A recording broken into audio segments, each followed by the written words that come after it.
Here's the latest on the legal fight to stop 2,000 migrants being housed at the home of the dam busters. But this next story is on a similar theme.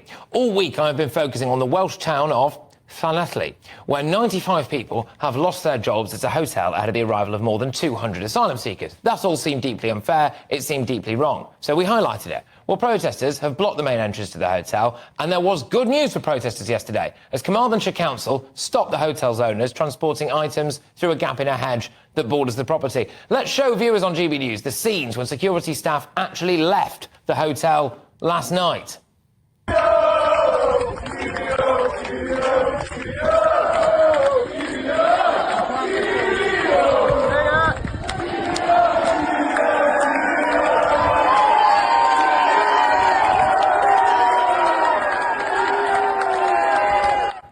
Yes, well, there you go. Cheerio indeed. I'm joined now by Dan Morgan from the Voice of Wales group. Dan, thank you very, very much. You must be happy, but does this really mean it's not happening? What's the latest there?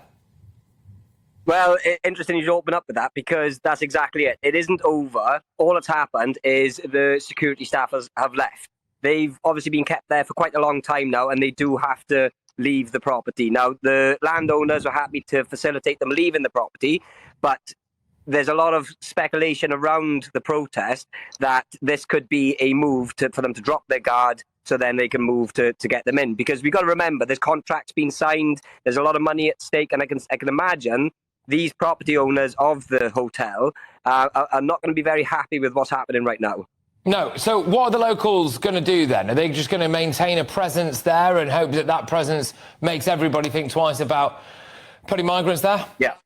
Yeah, that's exactly what they're going to do. They said they're going to continue protesting every single day, every single weekend, as they have been, until they know what the final outcome actually is, because it is still up in the air at the moment. It is still quite in limbo, and nobody knows what's actually going to happen. It could be a court battle. It could be not worth the hassle, and they could pull out. So it's still all up in the air.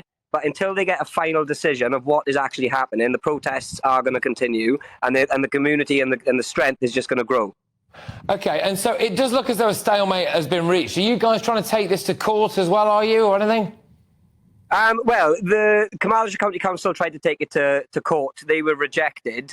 They were taking it to court over it becoming a hostel and the change of use not being applied for. So that was rejected, but we just don't know. I believe it'll be down to now the people who own the hotel to take the landowners to court to try and come to some sort of agreement with allowing access to the land or finding out whether the land actually lies. So it is all speculation right now, and I know the spirits around the protest itself are still all really high, but they are not disillusioned to the fact that this is over. No, this is a prime example of what can be done if a community that doesn't want to be changed forever actually comes together and tries to make something happen. I do understand, just looking at some of the wonderful videos that have been put up on Twitter from your group and others as well, there was a little bit of cheeky business going on between some of the people there and some of the security guards. And we have the most guarded hedge in the world, I think, with a row of police officers guarding a gap in the hedge, which would provide some access to this hotel that isn't via a private road into it. But also some of the security guards, I think, ordered a takeaway, did they, or something like that? And I believe he didn't quite get that.